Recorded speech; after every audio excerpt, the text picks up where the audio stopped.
안녕하세요. 저는 30대 후반의 공무원직으로 열심히 나라를 위해 일하고 있는 여자입니다. 제가 이곳에 사연을 올리게 된 계기는 몇 년 전에 저에게 일어난 아주 어이가 없고 소름 끼치는 일이 발생했기 때문입니다. 정말 제 상상 밖의 일이 일어났던 터라 당시에는 이게 꿈인지 생시인지 구별이 가지 않을 정도였어요. 믿었던 사람에게 그렇게 큰 배신을 당할 줄은 정말 이래서 한 치 앞도 모르는 인생이라는 말이 있나 봅니다. 지금은 물론 남편이랑 아이랑 행복하게 오순도순 살고 있긴 하지만 아직도 몇 년 전 그 일을 생각만 하면 배가 다 당겨오는 듯한 경련이 일어난답니다. 어떤 일인지 궁금하시죠? 지금부터 제가 제 얼굴에 침 뱉길지 모를 그 이야기를 시작해 보도록 하겠습니다.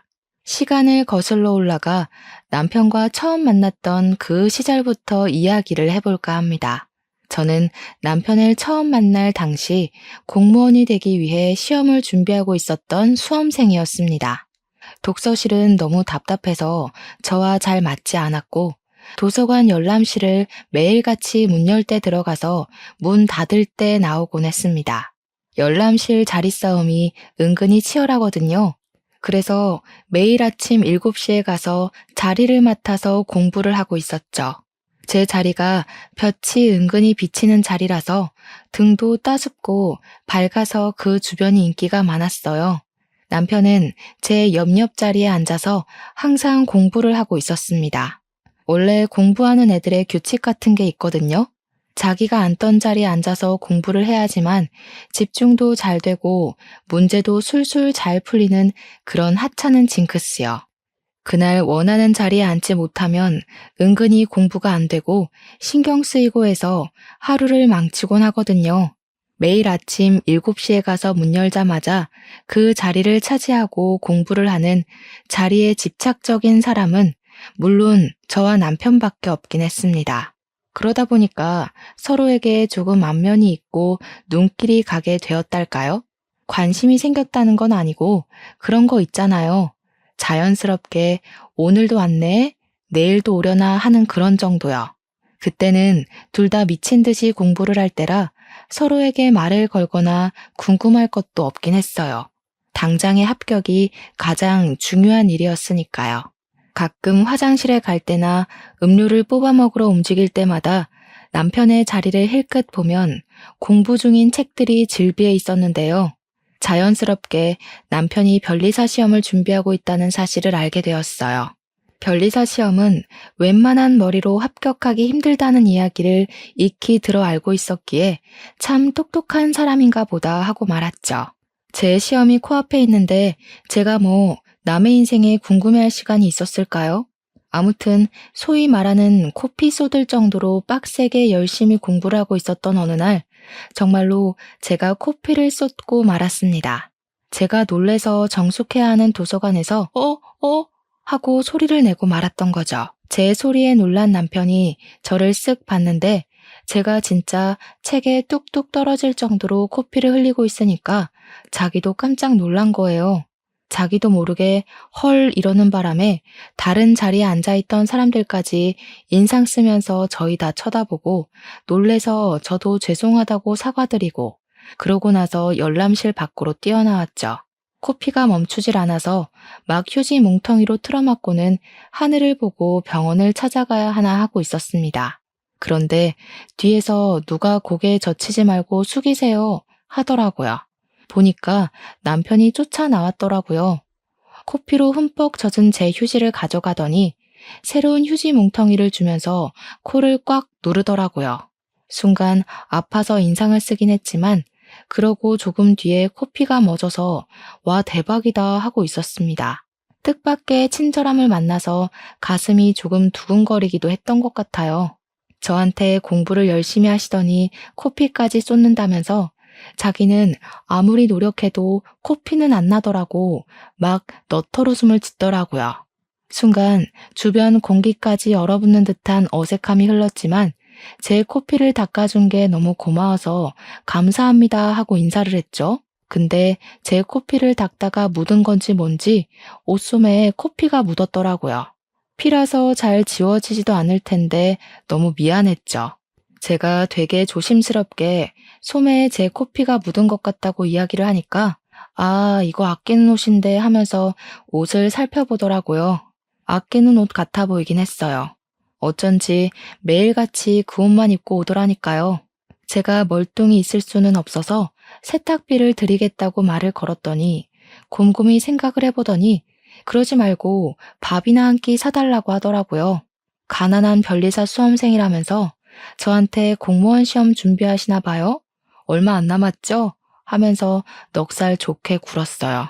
저는 속으로 솔직히 세탁비 얼마나 한다고 밥을 사라는 건지 좀 구시렁거리고 있었거든요.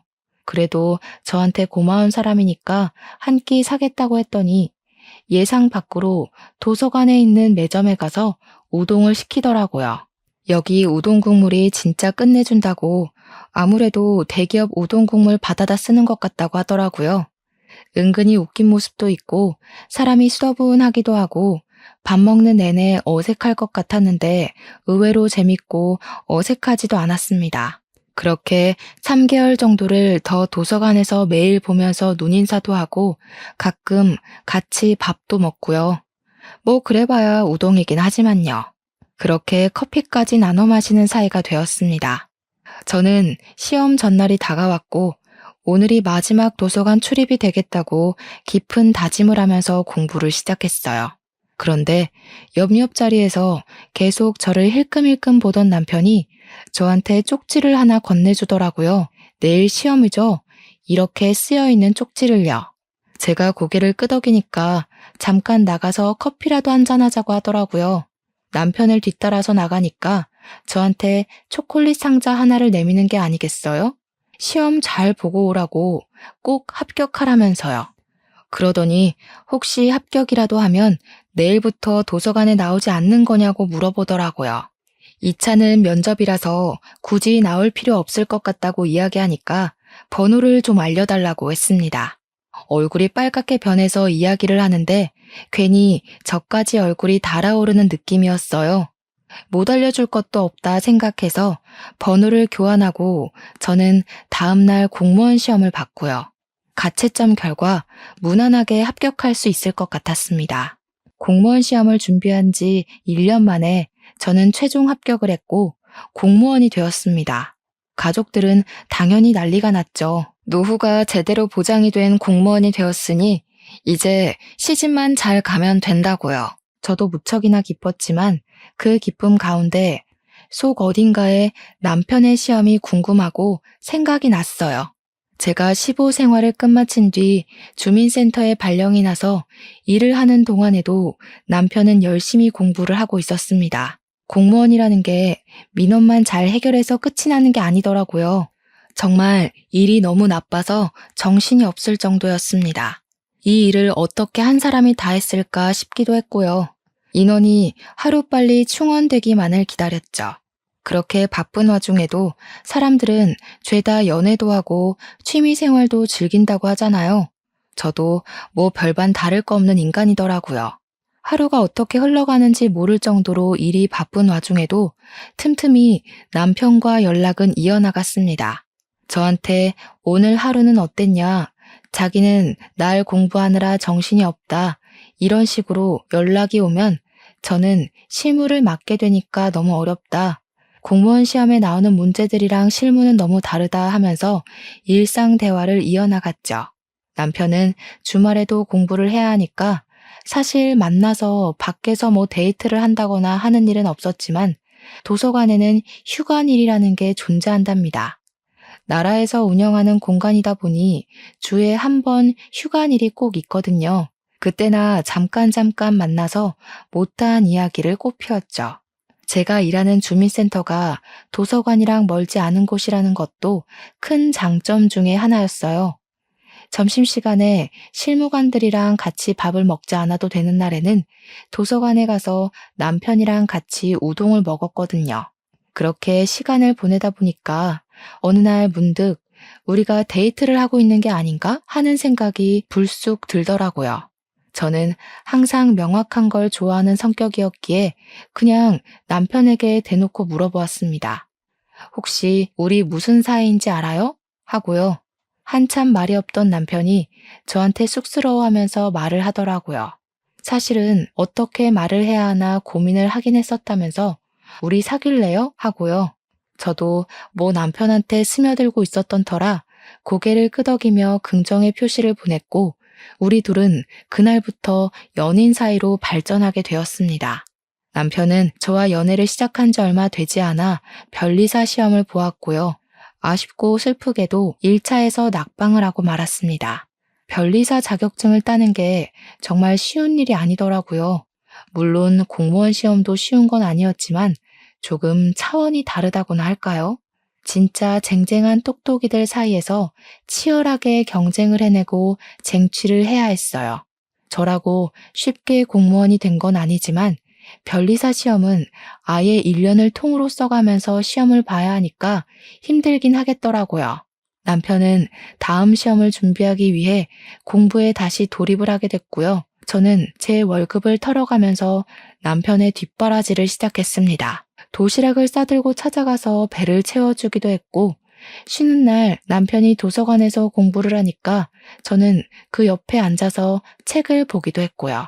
그냥 같은 공간에 있는 것만으로도 행복하고 안정감이 느껴지더라고요. 그런 식으로 소소한 데이트를 즐기면서 1년을 보냈고 남편은 두 번째 시험을 보게 되었습니다. 이번에는 1차를 합격했기 때문에 더 집중해서 2차 시험을 준비하고 있었어요.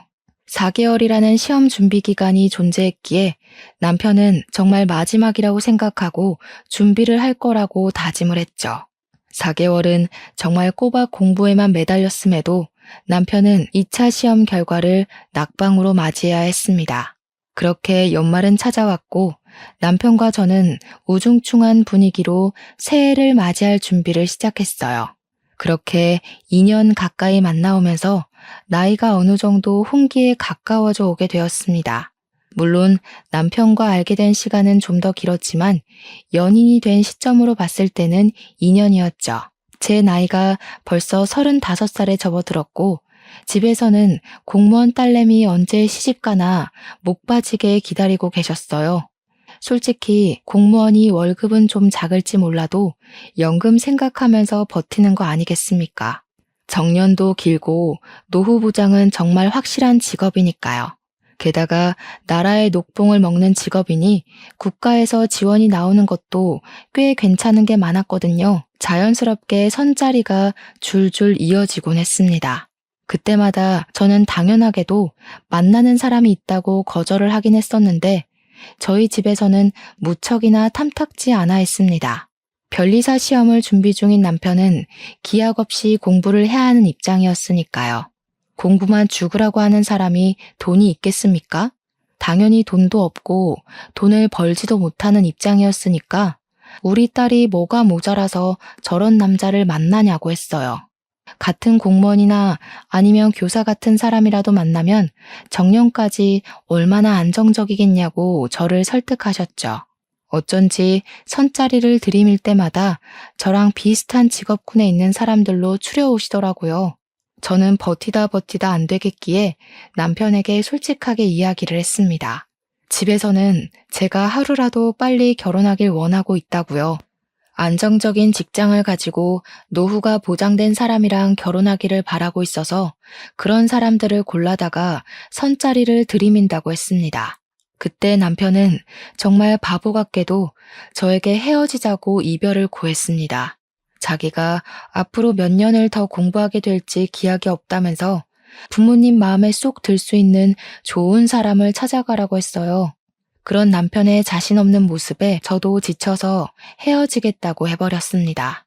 일주일이 지나고 2주일이 지나도 헤어진 남편에 대한 생각이 떠나가질 않더라고요. 밥은 먹고 있나 공부는 하고 있나 하면서요. 결국은 참지 못하고 도서관 앞으로 찾아가서 결심을 하고 열람실에 들어갔는데 남편이 없더라고요. 연애를 하는 동안에도 거의 땡땡이 치는 모습을 본 적이 없어서 어디 아픈 건 아닐까 걱정이 되더라고요. 저도 모르게 남편의 집을 찾아가게 되었습니다. 남편의 집 앞에 도착해서야 이성이 찾아오면서 제가 여길 왜 왔는지 도무지 모르겠더라고요. 문 앞에서 발만 동동 구르면서 어쩌지 어쩌지 하고 있는데 뒤에서 누가 저한테 저기요 하고 말을 거는 거예요. 웬 아줌마가 저를 의아하게 보면서 여기 무슨 일로 찾아오신 거냐고 묻는데 느낌이 딱 남편의 엄마, 그러니까 시모 같더라고요. 제가 진한 씨 어머님이세요? 하고 물어보니까 고개를 끄덕이시더라고요.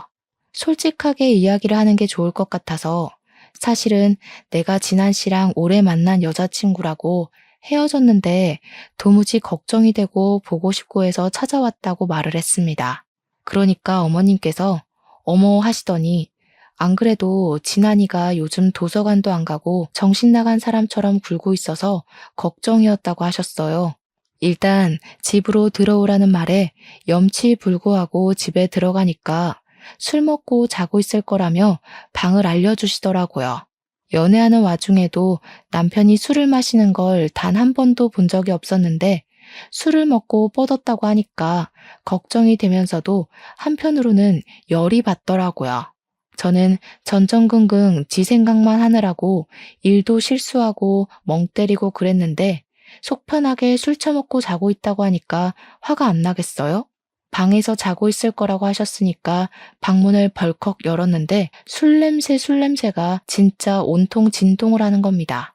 순간 공부를 하고 있어도 모자랄 시간에 이게 뭘 하고 있는 건가 싶어서 남편의 등짝을 짝소리 나게 때렸어요. 아팠는지 비몽사몽한 목소리로 엄마 왜 때려 하는데 어이가 없어서 내가 네 엄마로 보이니? 한마디 해줬어요. 그러니까 제 목소리에 놀라서 눈을 번쩍 뜨더라고요. 떨리는 목소리로 눈을 비비면서 여긴 어떻게 왔어? 하고 물어보는데 저도 울컥했어요. 네가 걱정돼서 왔다고 도서관에 얼굴 보러 갔더니 없더라고. 근데 술을 처먹고 자고 있냐고 한 소리 했죠.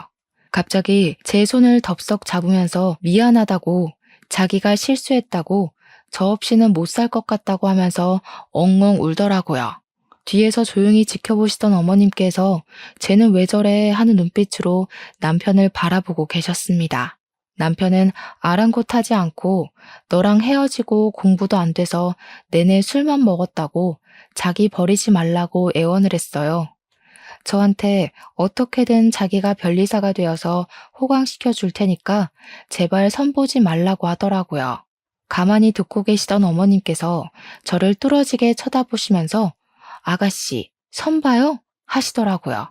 그래서 아니라고 제가 보겠다고 한 건 아닌데 집에서 자꾸 닥달을 하신다고 이야기를 했죠.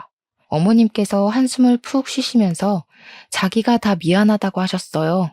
우리 아들이 참 똑똑했어. 공부도 엄청 잘했고 대학도 내노라 하는 유명한 학교를 나왔고 근데 대기업에 떡하니 취업해놓고 회사 생활 몇 년 하더니 도저히 안 되겠대. 직장 스트레스 견디지 못하겠다고 질질 짜더라고. 그래서 내가 지원해 줄 테니까 공부를 더 해보라고 했어요.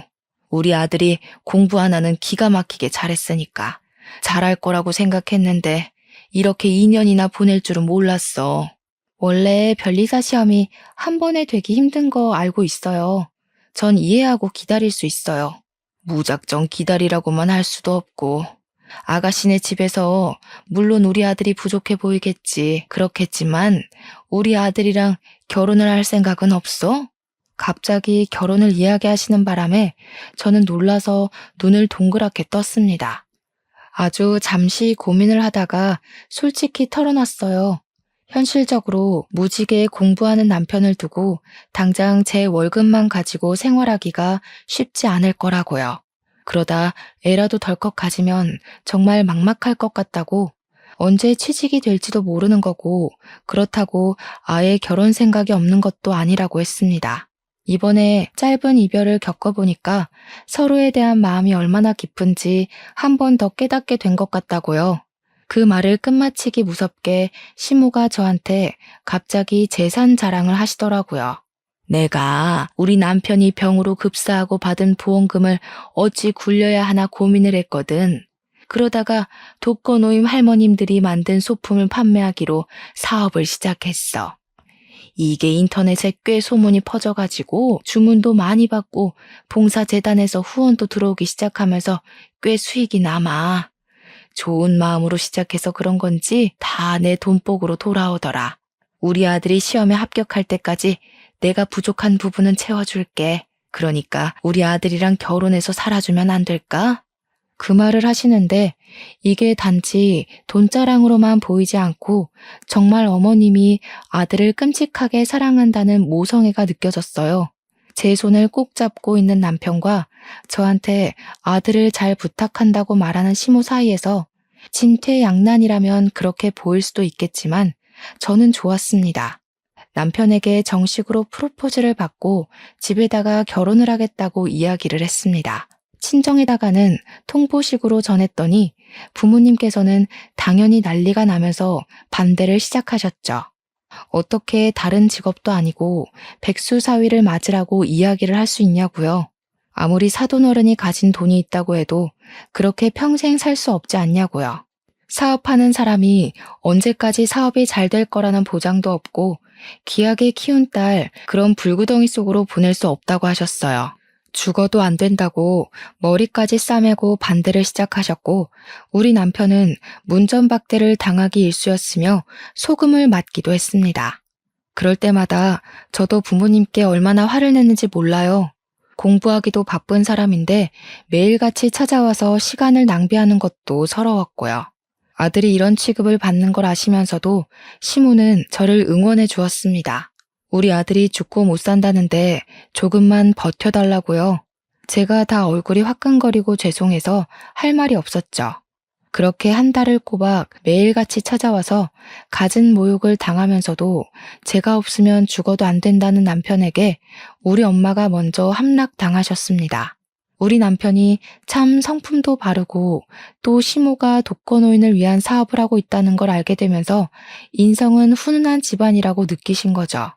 엄마가 마음의 문을 열고 집에 발은 들이게 해주자 집안 분위기가 점점 우호적으로 바뀌게 되었습니다.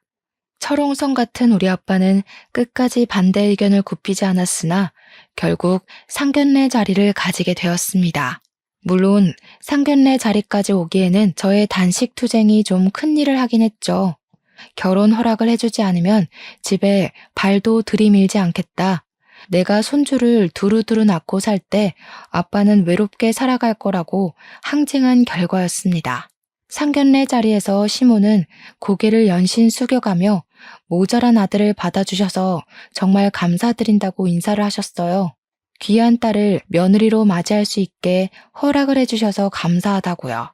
시모가 저자세로 나오면서 저를 아낌없이 사랑해주겠다고 말을 하자 우리 엄마도 몸둘 바를 몰라 하셨습니다. 아빠는 여전히 노기가 가라앉지 않아 심기 불편해 하셨지만요. 그래도 시모가 시집살이 같은 거 절대 시키지 않을 거라고 애들 살림에 관심 갖지 않을 거고 매달 일정 금액도 지원해 주겠다고 하셨어요.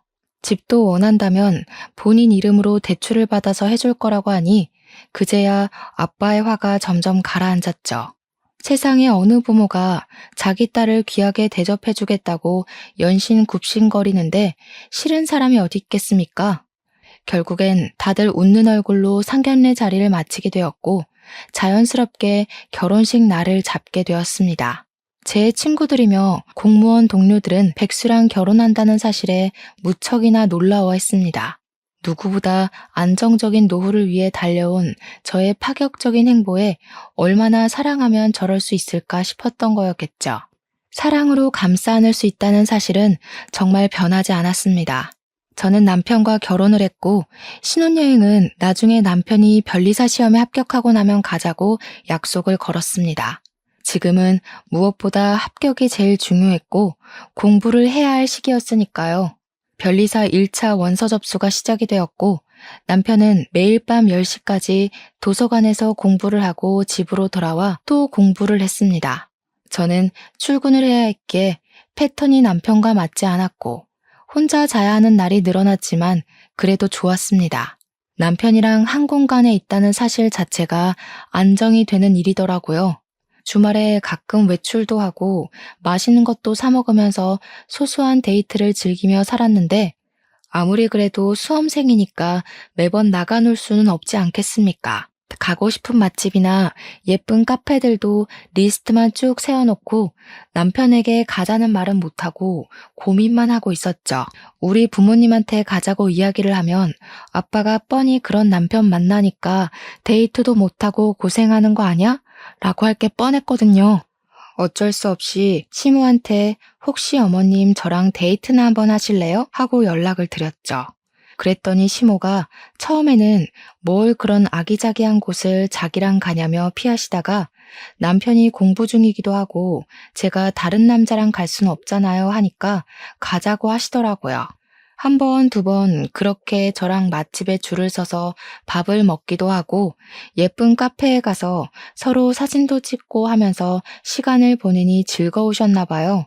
맨날 집에서 일만 하시다가 젊은이들 가는 공간에 같이 가서 바람 쐬고 하니까 좋으신 거죠. 어느 날부터는 먼저 연락이 와서 파주에 엄청 맛있는 유부 우동집이 있다던데 한번 가보자 하면서 저를 끌고 다니셨어요. 그래서 남편보다 시모랑 훨씬 더 즐거운 추억을 만들게 되었죠.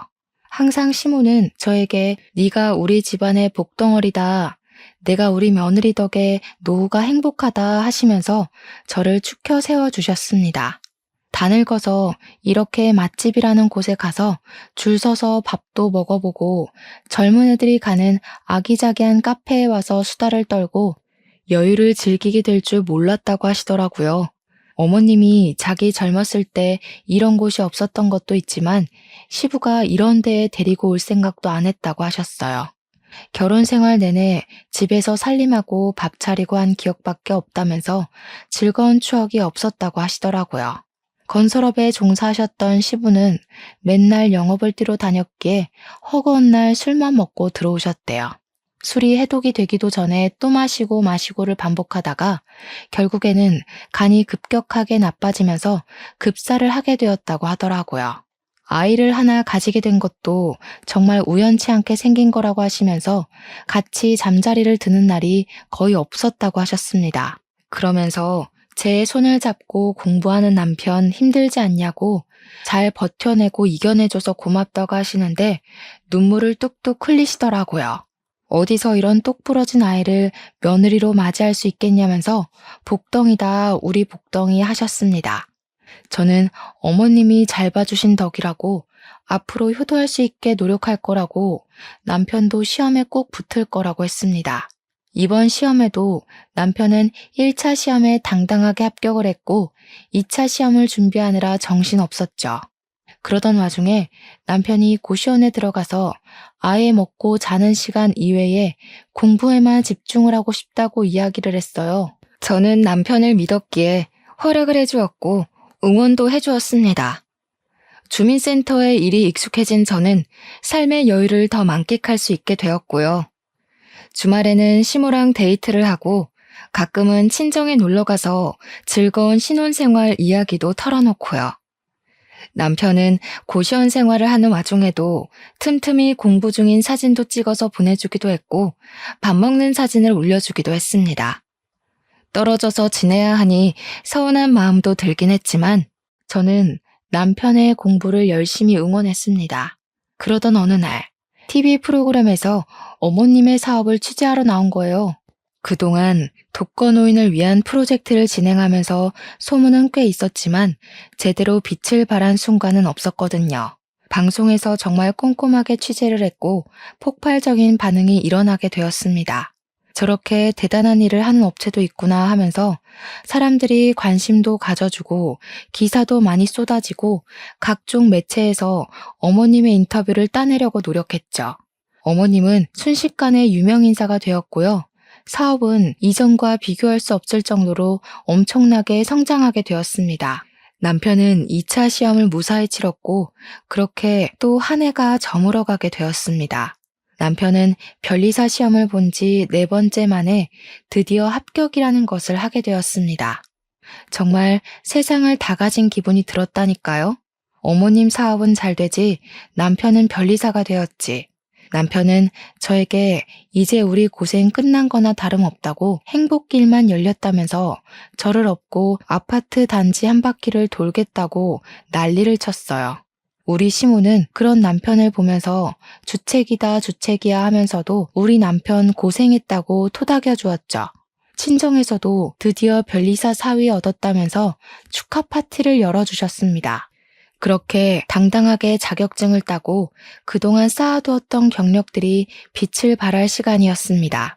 좋은 대학을 졸업한 것도 대기업에서 일을 했었던 경력들까지 한데 모이니 인정이 되더라고요. 우리 남편은 시청에 있는 꽤 유명하고 큰 변리사 사무실에 취직을 하게 되었고 초봉치고는 꽤 많은 돈을 벌어오기 시작했습니다.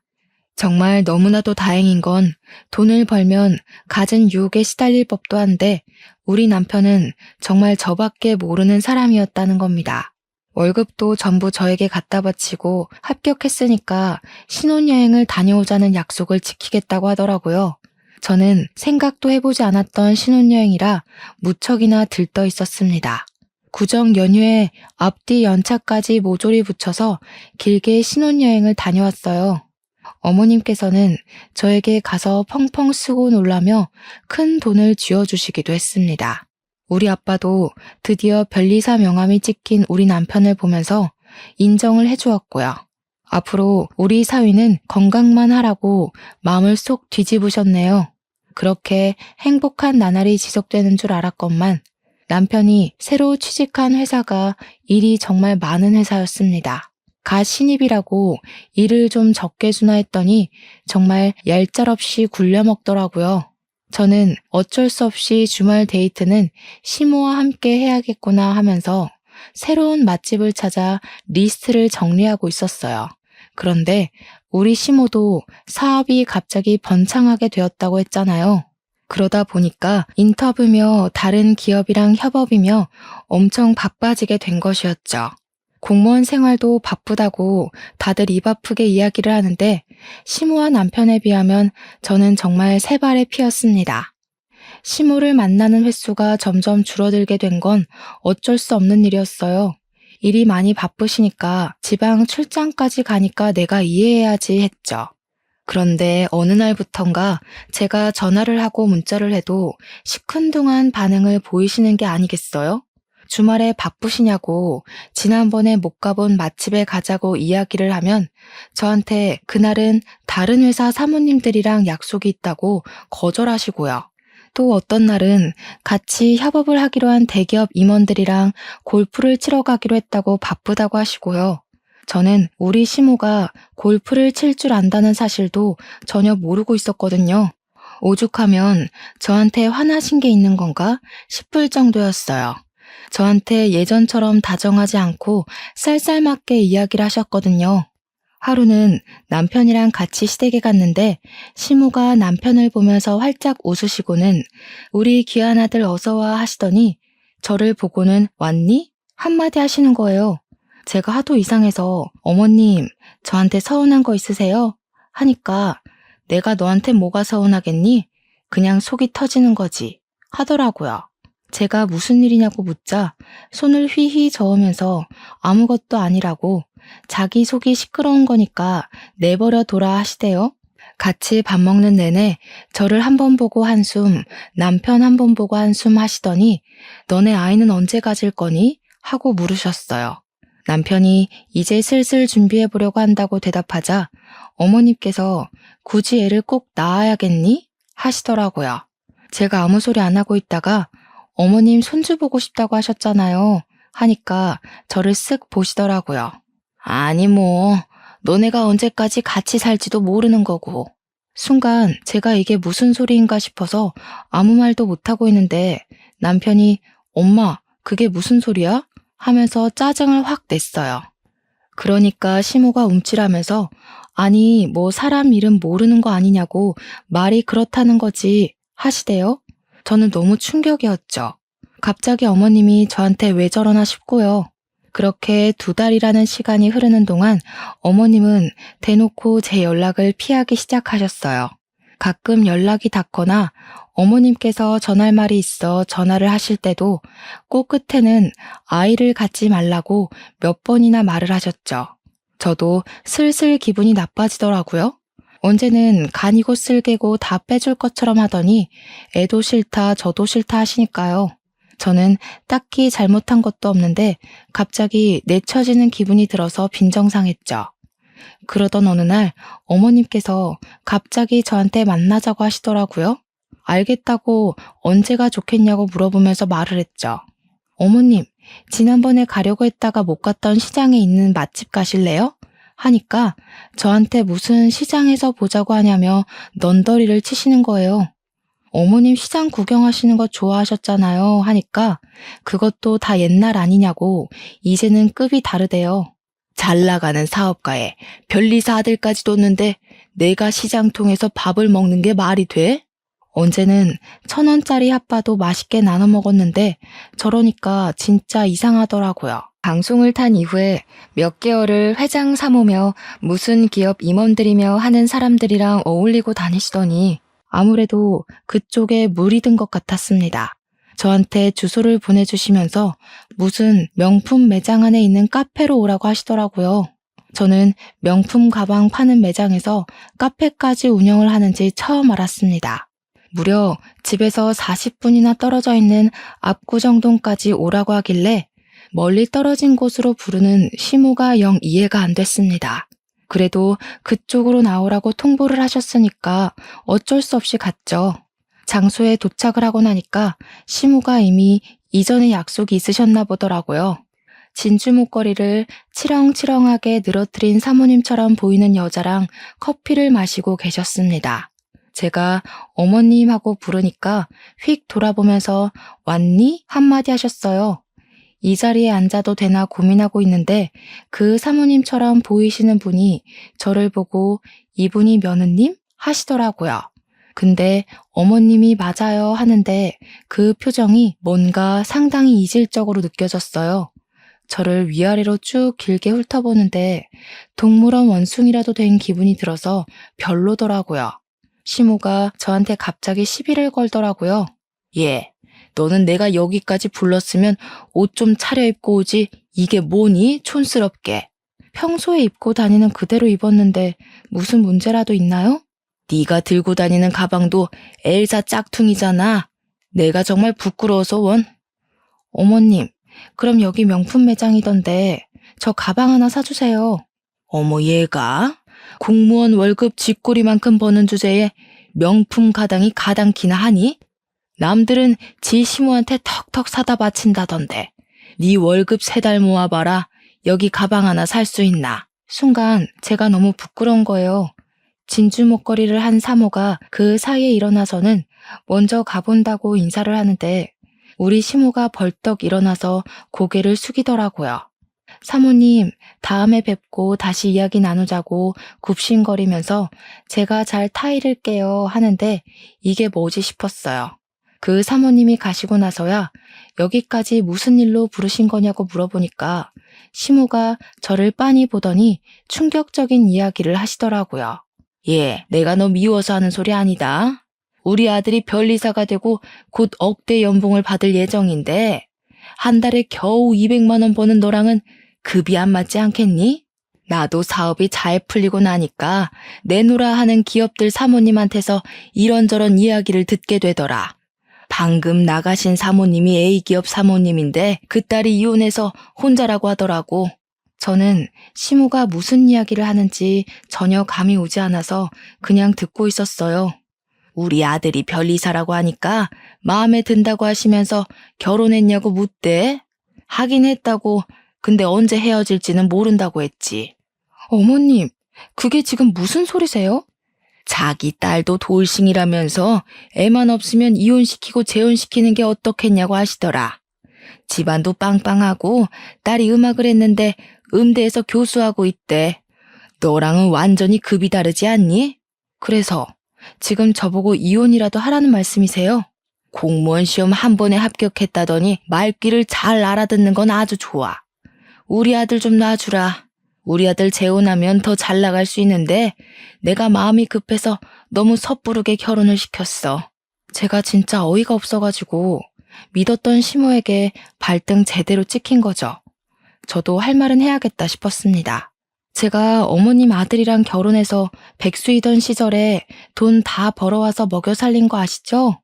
그 뒷바라지 다 해가면서 변리사 만들어놨더니 이젠 나가 떨어지라고요? 절대 안 되죠. 제가 누구 좋으라고요? 어머님, 멀쩡한 부부 갈라놓으려고 수 쓰시는 거였어요? 어머님이 이런 사람인 거 다들 알고 있고요? 내가 뭐 빈손으로 나가라고 하겠니? 위자료 돈독하게 챙겨줄게. 네가 그 돈을 어디서 만져보겠어? 그깟 위자료 얼마나 주실 건데요? 우리 남편 연봉 1억이라 치고 앞으로 저랑 50년은 같이 살겠죠. 그러면 넉넉하게 위자료 50억 정도 주시면 생각해 볼게요. 얘가 정신 나간 거야? 50억이 네 집 개 이름이니? 어머님이 지금 저한테 하시는 말이 개소리인 건 알겠네요. 그리고 벌떡 일어났습니다. 저한테 뭐라고? 하면서 소리를 질렀지만 저는 가방 들고 그 매장을 나와버렸어요. 나와서 서러운 마음에 남편에게 전화를 걸었더니 오늘 일찍 퇴근하겠다고 하더라고요. 남편이 집에 오자마자 붙잡고 어머님이 당신이랑 이혼하라고 했다고 어느 기업 사모님이 당신이 마음에 든대 하면서 하나하나 고자질을 했죠. 그 집에 이혼한 딸이 있으니까 나랑 헤어지고 제가 하면 된다는데 어떻게 생각해? 그 말이 끝나기 무섭게 남편 얼굴이 창백해지더라고요. 그게 다 무슨 소리냐고 진짜 우리 엄마가 그랬다고 하면서 믿지 못하길래 죄다 사실이라고 했어요. 내가 지금 이런 소리를 들으면서 살아야겠냐고 하니까 남편이 바로 시모한테 전화를 걸더라고요. 엄마 노망났어? 정신 나간 거야? 어떻게 우리 와이프한테 그런 소리를 할 수가 있어? 이 여자가 나한테 어떤 여잔데? 얼마나 귀한 사람인데? 전화기 너머로 시모가 급 타령을 하는 소리가 들렸습니다. 내 급에는 우리 와이프도 감지덕지거든? 어디서 이런 여자를 만나? 허튼 소리 할 거면 앞으로 우리한테 연락하지도 마세요. 그러더니 남편이 제 전화를 가져가서는 시모 번호도 차단해버리고 문자랑 전화도 차단시켜 놓더라고요. 저를 꼭 안아주면서 당신 없으면 못 산다고 절대로 이혼 못한다고 하더라고요. 오히려 남편이 강하게 나오니까 제가 더 고맙지 뭐예요. 그 이후로 어떻게 됐냐고요? 당연히 시모는 우리 집에 발도 못 붙이게 되었죠. 남편에게 연락해도 받지 않았고 제 연락처에는 죄다 차단이 되어 있었으니까요. 그 난리가 난 날 저희에게는 새 생명이 찾아와서 저는 10달을 꼬박 품고 포동포동 귀여운 아들을 출산했습니다. 제가 임신한 걸 어떻게 알았는지 시모가 열받아서 남편 회사에 찾아가서 이혼하라니까 무슨 애를 낳고 있냐고 난리를 쳤대요. 당연히 그 난리친 이후로 우리 아이 한 번도 못 보고 지금까지 사는 중이랍니다. 우리 시모 사업은 방송 탄 이후로 아주 잠깐 반짝했다가 지금은 다시 시들시들해져서 이전으로 돌아갔어요. 회장 사모님들이며 임원들이며 단물 다 빠진 시모한테 골프는커녕 전화도 안 하는 것 같더라고요. 이게 다 인과응보 아니겠어요? 그렇게 급타령하면서 잘난 척하더니 지금은 외롭게 손주 얼굴도 모른 채 살아가고 있으니까요. 남편은 견고하게 저를 지켜주고 있어요. 저도 여전히 공무원으로서 열심히 하루하루를 잘 살아가고 있답니다. 이래서 마음을 곱게 쓰고 살아야 하나 봐요. 여러분들도 인과응보를 꼭 마음에 새기면서 사시길 바랍니다. 길었던 제 사연 들어주셔서 정말로 감사합니다.